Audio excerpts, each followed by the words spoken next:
Pessoal, esse vídeo que eu passei para vocês, ele é extremamente marcante. Claro que esses vídeos, eles trazem uma tonalidade de exagero, né? Não significa dizer que as pessoas não vão falar com você e não vão se comunicar com você porque não conseguem tirar o rosto do celular. Muitas vezes acontece isso também, cada vez mais, né?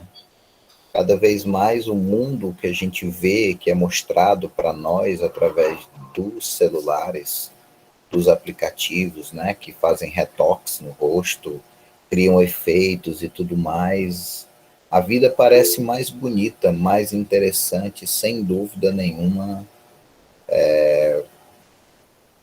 através dessas telas, né? Elas mostram para gente.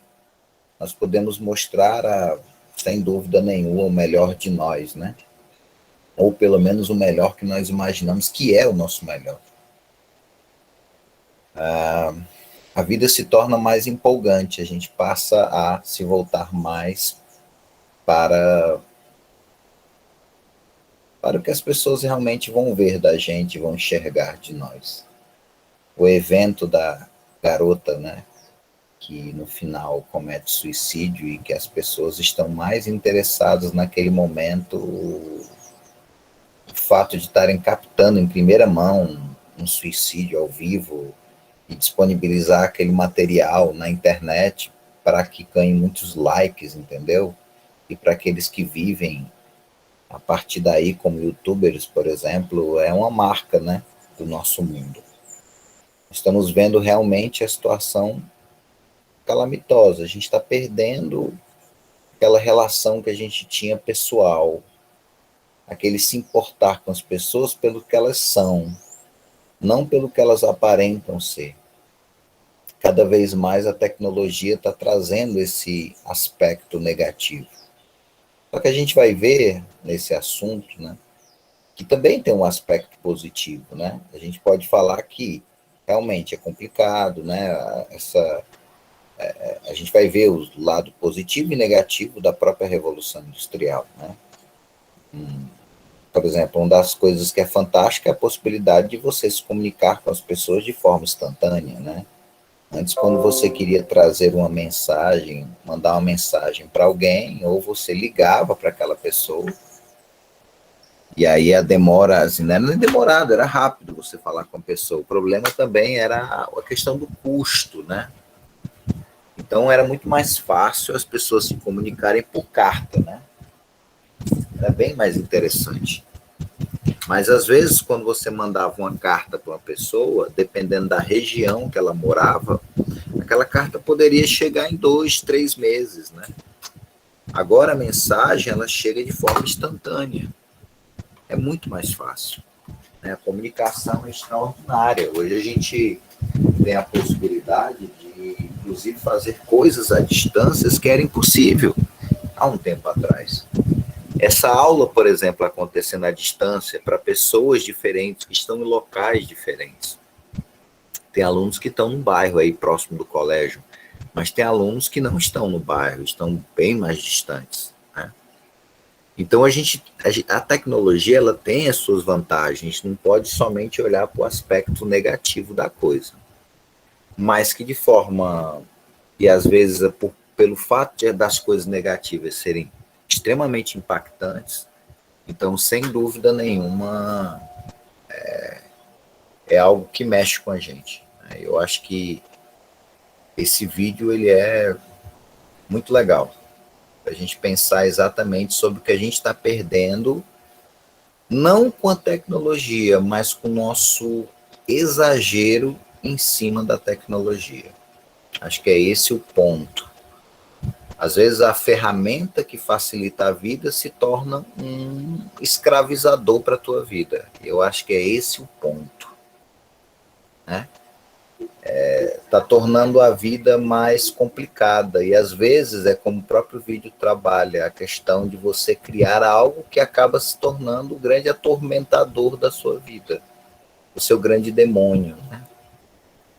Então o homem ele cria coisas e depende delas, mas a dependência é extremamente radical. E às vezes essas coisas atrapalham uma coisa que é essencial do ser humano, que é a interação, que é o relacionamento que a gente tem. A gente pode falar que é bom você ter essa facilidade de comunicação, mas nada substitui o contato, né? O olhar para outra pessoa, a reação da outra pessoa. A gente pode ver isso numa câmera, mas não é tão emocionante como você está ali vendo a reação da pessoa, a ação dela, né? O abraço dela. Essas coisas ainda são extremamente importantes e cada vez mais essas coisas vão sendo deixadas de lado, porque a gente prefere olhar com os olhos da tecnologia do que olhar com os nossos próprios olhos.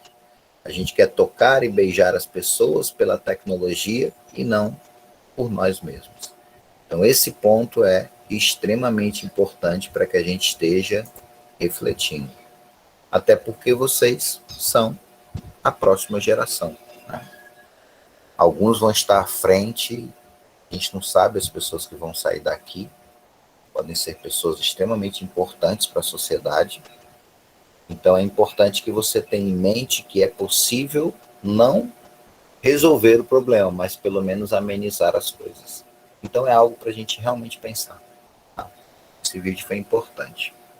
Quando a gente fala sobre a Revolução Industrial, a gente está falando de uma coisa que é cotidiana nossa, né? Você imaginar em revolução é transformação. Transformações profundas que vêm a partir das máquinas, né? Nós somos uma sociedade industrializada, né? Nós estamos estamos chegando aí na quarta fase da Revolução Industrial, né? Vocês, nós nascemos dentro de um contexto em que as máquinas elas passam a ser essenciais para a nossa vida. Tudo que a gente faz, a gente encontra essas máquinas, seja quando você está assistindo uma televisão, seja quando você está no teu celular, seja quando você está usando, por exemplo, um ventilador, quando você está usando um ferro de passar. Praticamente quase tudo envolve essa questão das máquinas, ou envolve no sentido de você ter uma máquina na sua casa, ou envolve um produto que você tem porque foi fabricado através de uma máquina. Tá? Então, a nossa dependência na Revolução Industrial é grande em relação às máquinas. Mas a gente vai estar vendo que essa revolução para nós não parece ser de grande mudança, porque a gente já nasceu numa geração em que essas mudanças já são naturais para nós. Não foram tão impactantes, por exemplo, quando foram para os homens do século XVIII.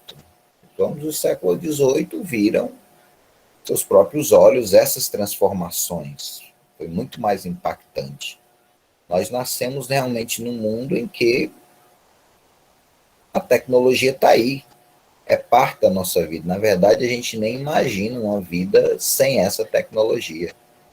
Às vezes você imaginar uma situação assim de um celular teu que quebra, e aí você ou foi roubado, e aí você não tem aquele meio de comunicação, e você fica agoniado, você fica com uma crise imensa em relação a isso.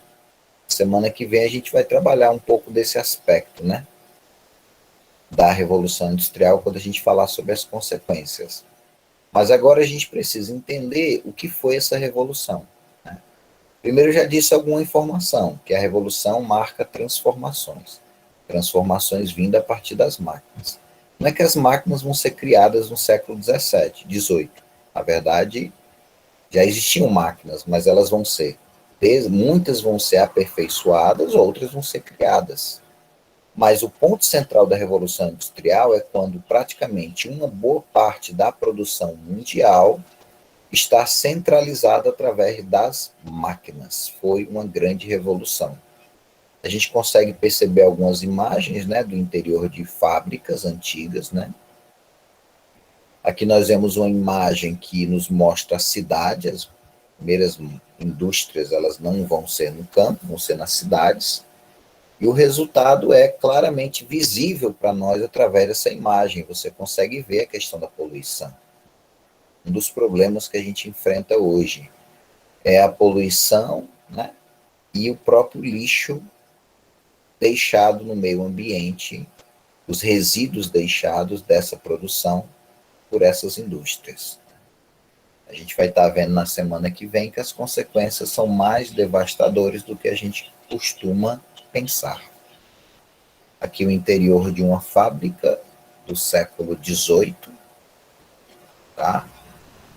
As primeiras máquinas aqui são máquinas teares, né, mecânicos para produção, no caso de tecidos, e aqui a gente está vendo as pessoas trabalhando, né, em ciclos que a gente vai ver que é maior do que a gente imagina. Aqui nós temos uma imagem, né, que a gente vê claramente a questão de um homem e a questão de um celular. Só que a gente consegue perceber que existe uma relação entre esse celular e esse homem. E a gente consegue ver através dessas correntes. Esse homem, ele foi escravizado pela tecnologia. Tá? Então, é algo que a gente já falou agora no iniciozinho da aula, né? Beleza? Como eu disse para vocês, assim, revolução é algo que tem que ser mudança profunda, tem que atingir diversas áreas da vida. A Revolução Industrial, ela foi uma revolução que trouxe mudanças na sociedade, na política, na economia, até na cultura. A religião, tudo mudou. Então, quando você tem mudanças que ocorrem, que interferem em diversas esferas da vida, a gente tem uma revolução. A gente vai ver que o país que iniciou essa revolução foi a Inglaterra, e a gente vai entender os motivos que levaram a Inglaterra a ser o primeirão em relação a isso. Um dos destaques que a gente vai ter é exatamente a questão do trabalho manual ser lentamente substituído, ou rapidamente, né, no caso, pelo trabalho da máquina. Né? Não significa dizer que o trabalho manual ele foi completamente abandonado. Até os nossos dias, o trabalho manual ele ainda é uma realidade, principalmente aquele trabalho realizado pelos chamados artesãos, né? Você vai perceber que uma marca da diferença entre o trabalho manual, muitas vezes, e o trabalho da indústria, é que a indústria tende a produzir produtos que são mais baratos do que aqueles que são produzidos de forma manual. Né? Não é uma certeza 100%, mas é uma grande probabilidade, né? Então a gente vai ver que exatamente por essa possibilidade do empresário produzir algo que seja mais barato para ser vendido, então significa dizer que é mais barato, então as pessoas podem comprar. Então, isso é uma realidade. Então, uma das marcas, então, da Revolução Industrial é a lenta substituição do predomínio do trabalho manual para o trabalho através das máquinas. Durante a Revolução Industrial, um grupo social vai ganhar grande destaque, que é a própria burguesia. A burguesia é a classe dos comerciantes, inclui os comerciantes de vender os produtos e os comerciantes também, essa categoria também inclui aqueles que fabricam também, né? Mas principalmente os que vendem esses produtos, né? Que vão vender mais barato e aí acaba estimulando o próprio consumo, né? A diferença na Revolução Industrial é que a partir de agora o grande centro não será mais o campo, como era no passado. Agora o grande centro será a cidade.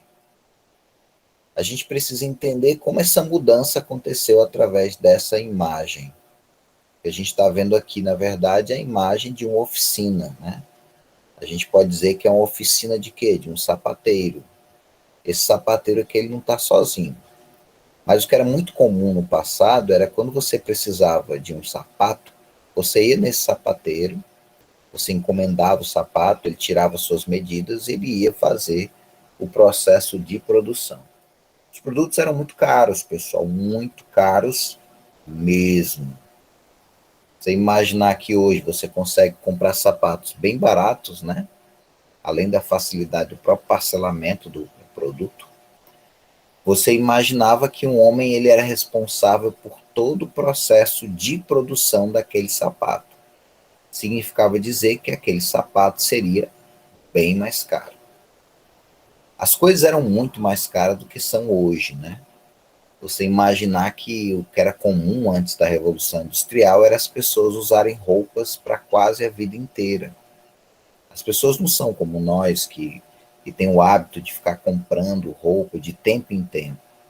Dependendo da posição que você ocupa na sociedade, você compra roupa, praticamente as roupas são quase descartáveis, né? Você usa durante um tempinho e depois está trocando aquela roupa, né? Alguns jogam fora, outros passam para outras pessoas. Mas no passado, essas roupas, como eram muito caras, então você ficava com aquela roupa, você dava um jeito de segurar aquela roupa. Estava começando a aparecer uns furos, você ia lá, dava aquelas costuradas, aquele jeitinho, né? Para você continuar usando. Do mesmo jeito de sapato. Você usava aquele sapato e outra coisa, numa família, por exemplo, se você tinha muitos filhos, né, que era um hábito na época, talvez 10, 12 filhos por aí, 8, 9. E aí era muito comum, por exemplo, as roupas serem herdadas, né? A roupa do filho de 1 ano, ou de 1, 2 anos, vai ser guardada e vai ser utilizada para o outro quando vir, né? E assim a coisa ia acontecendo. Era raríssima a possibilidade de você conseguir comprar uma roupa. E quando comprava, geralmente a pessoa tinha que juntar dinheiro durante um tempo para poder comprar. Tanto acontecia para a vestimenta como para o sapato, né, que faz parte. Era um processo, como eu disse para vocês, muito caro. Então, nesse início, o consumo era muito limitado. Mas aí o que começou a acontecer? O dono dessa oficina, ou por exemplo, o caso desse sapateiro, começou a perceber que ele pode dividir o trabalho. Então, ele vai chamar algumas pessoas, pode às vezes até o seu filho, até o sobrinho dele, até o primo dele, né? Então, eles vão chamar essas pessoas e essas pessoas vão estar ajudando ele no processo de produção. Cada um ficaria responsável por um aspecto da produção. Quando você tem essa divisão do trabalho manual através de ferramentas, nós temos o que a gente chama tradicionalmente de manufatura. É a divisão do trabalho manual. A partir de agora, às vezes esse dono da oficina ele vai ficar responsável por uma parte da produção, um aspecto dela. Outras vezes ele vai contratar pessoas para trabalhar com ele. Então, cada um vai fazer o seu trabalho aqui, respectivamente. Vantagem nós sabemos, quando a gente tem a divisão do trabalho, a gente tem uma coisa mais acelerada. Imagine, por exemplo, que algum de vocês dá uma festa, um exemplo simples, alguém dá uma festa, e aí você decide, no caso, usar, essa pessoa decide então usar sei lá, a louça de casa. De repente, quando termina a festa, você tem aquela quantidade absurda de louça para lavar. Duas opções você tem. A primeira é você chegar lá e lavar tudo aquilo, fazer todo o trabalho. A segunda possibilidade é você chamar pessoas que podem ajudar você. Né? E você vai perceber que o ganho de tempo ele é considerável. Você vai perceber que vai ser talvez um aumento de velocidade de mais de 50%. Então você vai ver que é muito mais vantagem. Por que isso aconteceu? Porque houve uma necessidade muito grande em outros países, porque a Inglaterra era um país que fazia comércio com a boa parte do mundo, ela tinha uma marinha muito poderosa, companhias de comércio muito fortes, então os produtos chegavam da Inglaterra em qualquer canto praticamente do mundo. Então começou a haver uma necessidade muito grande de mais produção, e aí exatamente surge essa questão da manufatura. A gente divide esse trabalho e aí você aumenta a produção. Mas às vezes você aumenta a produção, mas o teu custo ainda é alto, porque você está contratando várias pessoas para fazer esse serviço. Pessoas essas que você vai ter que pagar um salário para elas, né? Isso tudo vai aumentar o teu custo de produção. A manufatura é interessante porque você aumenta a quantidade do que produz, mas você não reduz o preço. E aí surge exatamente ao que a gente chama de maquinofatura. A maquinofatura agora você vai fazer o seguinte: você vai concentrar a sua produção a partir das máquinas. Significa dizer, por exemplo, que antes, para você produzir um sapato, você precisava, vamos dizer, de 8 pessoas, ou 10 pessoas, por exemplo. 8 pessoas, vou botar 8. Você precisava de 8 pessoas para produzir o sapato. Cada um deles ficaria responsável por um aspecto da produção. Só que agora você botou uma máquina, tá, na sua empresa, e essa máquina, ela consegue fazer o trabalho de 7 homens, praticamente, ou de quase todos os homens, né? Então você pode demitir os 7 e você pode ficar somente com um para operar essa máquina. Então significa dizer que qual é a vantagem para você, empresário? É que você agora vai ter uma máquina que vai fazer um trabalho mais eficiente, vai fazer um trabalho com menos custo para você, porque você vai gastar energia e a manutenção dela, mas fora isso, você não vai se preocupar com pagar salário, por exemplo, ou qualquer outro custo que você teria com o trabalho humano. Então significa dizer que o teu produto ele está custando menos. Como ele está custando menos e você está produzindo maior quantidade, a possibilidade de você vender mais é imensa. Então a maquinofatura foi, sem dúvida nenhuma, uma grande revolução.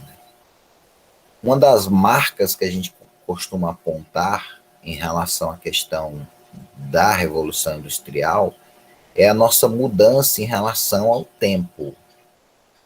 Antes da Revolução Industrial, você tinha o que a gente chama tradicionalmente de o tempo da natureza. O tempo da natureza ele é regido exatamente por aquilo que a gente vê naturalmente no nosso cotidiano. Vamos lá, um trabalhador, ele vai. Vamos dar um exemplo mais simples, né? O cara está no interior, ele tem um pedacinho de terra dele, ele tem ali a plantação dele, beleza. Quando é que ele começa a trabalhar? Cara, quando o sol está nascendo. O sol está nascendo, ele levanta, toma o café dele e vai trabalhar. Quando é que ele para de trabalhar? Quando ele percebe que o sol está indo embora. Ou, por exemplo, quando é que ele almoça? Quando ele percebe que o sol está lá no meio do céu. Um momento muito, né, crítico. Aí, nesse momento, ele dá aquela paradinha, vai almoçar, dá aquela descansadinha, aí volta a trabalhar. Quando o sol está se pondo, não tinha mais condição de trabalhar, pela questão mesmo da luz, né? E aí ele para o trabalho dele, vai descansar, vai dormir no outro dia para voltar de novo a trabalhar. Esse é o tempo da natureza, né? Geralmente regido pelo sol, né? O sol nascendo, o sol se pondo, beleza? Só que com a Revolução Industrial, esse tempo ele vai sendo desconsiderado. E agora o tempo vai ser o tempo do relógio. O relógio é uma máquina, né? Ele passa então a cronometrar o tempo de trabalho do trabalhador. Tá? Muitas vezes a gente vai acabar sendo o quê? A gente vai acabar sendo dependente dessa máquina, do relógio. Hora para sair de casa, hora para chegar na empresa, hora para almoçar, hora para tudo, praticamente. E nós hoje somos regidos por esse tempo. Quando vocês estavam indo presencialmente na escola, a gente tinha tempo para tudo, né? Tinha aquele horário que você podia chegar na escola, tinha aquele tempo que dava mais para aqueles alunos que chegam por algum imprevisto, chegam atrasados. Tem aquele tempo de intervalo de vocês, que você utiliza para lanchar, para conversar e outras coisas, e aí tem o tempo cronometrado. Quando acabar, você tem que voltar para a sala de aula, tem o tempo de cada aula, tem o tempo de tudo praticamente, né? Então, a nossa vida então passou a ser fortemente dependente do relógio. É uma marca que nós temos da questão tecnológica. Beleza? E aí vem aquela pergunta para vocês. Até agora, alguma dúvida? Ó, olha que interessante aqui. É um charge, né? É uma ironia, mas é interessante da questão da divisão do trabalho, né? Imagine, por exemplo, que às vezes o cara, você está num carro, e aí chega aquele menino, aquele senhor, né? Uma senhora, principalmente meninos, né? Que diz, olha, posso lavar o teu vidro? Aí, né, o cara vai lá e faz todo aquele trabalho bem rapidinho. Imagine que a divisão do trabalho, às vezes vamos dizer que o menino demora, sei lá, uns 30 segundos para fazer o trabalho, né? Se esse trabalho ele fosse dividido, como é que poderia ser? Um primeiro vai perguntar, né? Posso lavar o vidro? O outro, posso enxugar? E o outro, eu dou um brilho. Então aqui com isso a gente tem o quê? A divisão do trabalho. Qual é a desvantagem nesse caso aqui deles? É que simplesmente eles também vão ter que dividir aquilo que vai ser ganho. Se o cara vai dar, sei lá, R$ 1, R$ 2, você, se fosse uma pessoa, era só um ganhava, né? Agora você vai ter que dividir.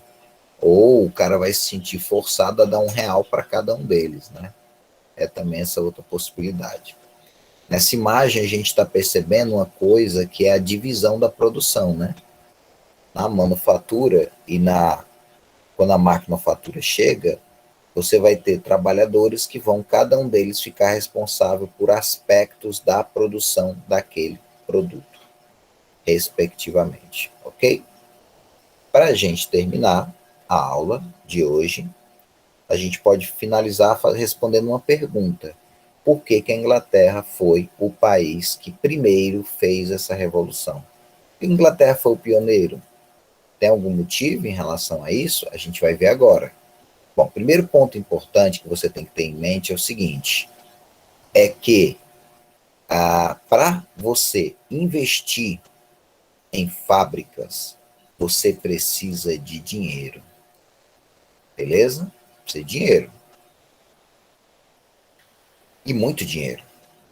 Você imaginar, por exemplo, hoje é mais barato, tá? Dependendo do que você também vai montar, né? Vai montar uma indústria simples, você pode gastar menos, até R$ 1 milhão. Mas tem indústrias que você tem que investir inicialmente o quê? 5, 6 milhões. É preciso de dinheiro. E como é que você consegue esse dinheiro? De duas formas. Ou um dinheiro que você já tem, porque você tem muito dinheiro e pode investir. Ou não tem muito dinheiro, mas tem o suficiente para abrir, beleza. Ou se você não tem dinheiro, você vai em quem tem. Geralmente quem tem são os bancos. Então você procura os bancos para ver se você consegue um empréstimo. A partir daí você iniciar o seu negócio. Mas, de novo, é preciso de dinheiro. Qual era o país mais rico na época de acúmulo de dinheiro e riqueza? Era a Inglaterra. A Inglaterra passou anos ganhando muito dinheiro com a venda de escravos. Passou muito tempo vendendo produtos também, porque a marinha dela era muito forte. Então, isso fez com que se acumulasse muito dinheiro, dinheiro que posteriormente vai ser usado nas primeiras indústrias. Outro ponto, o que, que vai movimentar essas máquinas nessas indústrias? Inicialmente, a força utilizada no passado era a muscular, né? Era o homem com a sua força. Agora vai ser substituído pela energia a vapor. Essa energia a vapor ela vem exatamente da queima do carvão. E a Inglaterra tinha uma coisa extraordinária. Tinha minas de carvão mineral em grande quantidade. Isso foi algo muito positivo para ela. Beleza? Outro ponto também importante, essa imagem aqui, são os cercamentos. A gente falou isso quando a gente falou da Revolução Inglesa, mas os donos de terra, eles acabaram conseguindo do governo o direito de pegar terras que até então eram utilizadas por camponeses. Eles pegaram essas terras, expulsaram os camponeses de lá e cercaram as terras e começaram a criar animais, principalmente ovelhas. A partir da ovelha você tira a lã e a partir da lã você faz o quê? tecidos, né? E posteriormente roupas, né? Então, praticamente, eles vão expulsar esse pessoal daqui e praticamente a agricultura vai se voltar para a indústria. Isso foi muito positivo. Mas não só isso. Muita gente que migrou, que foi expulsa da terra, migrou para as cidades através do êxodo rural. Esse êxodo massivo de pessoas vai levar o que? A formação de uma massa de trabalhadores que vai estar desesperada para trabalhar e vai aceitar qualquer salário que vai ser pago para eles. Ou seja, o empresário ou o burguês, ele vai conseguir contratar pessoas e pagar um salário baixíssimo. Lembrando que a gente está falando de uma época em que não tinha leis como nós temos hoje, não tinha salário mínimo. O empresário pagava quanto ele queria. Outra vantagem da Inglaterra era que ela tinha uma marinha poderosa, tá? E também empresas de comércio muito fortes. Ou seja, os caras produzem os produtos e podem distribuir rapidamente esses produtos para várias partes do mundo. Coisa que não tinha nenhum país no nível que tinha na Inglaterra, tinha lá. Isso foi uma grande vantagem. Outro ponto também é um governo que estava do lado da burguesia e que defendia a liberdade para a burguesia. Muitos países, os comerciantes, eles eram totalmente controlados pelo governo. Na Inglaterra, eles eram livres. E aí essa liberdade acabou possibilitando um maior enriquecimento.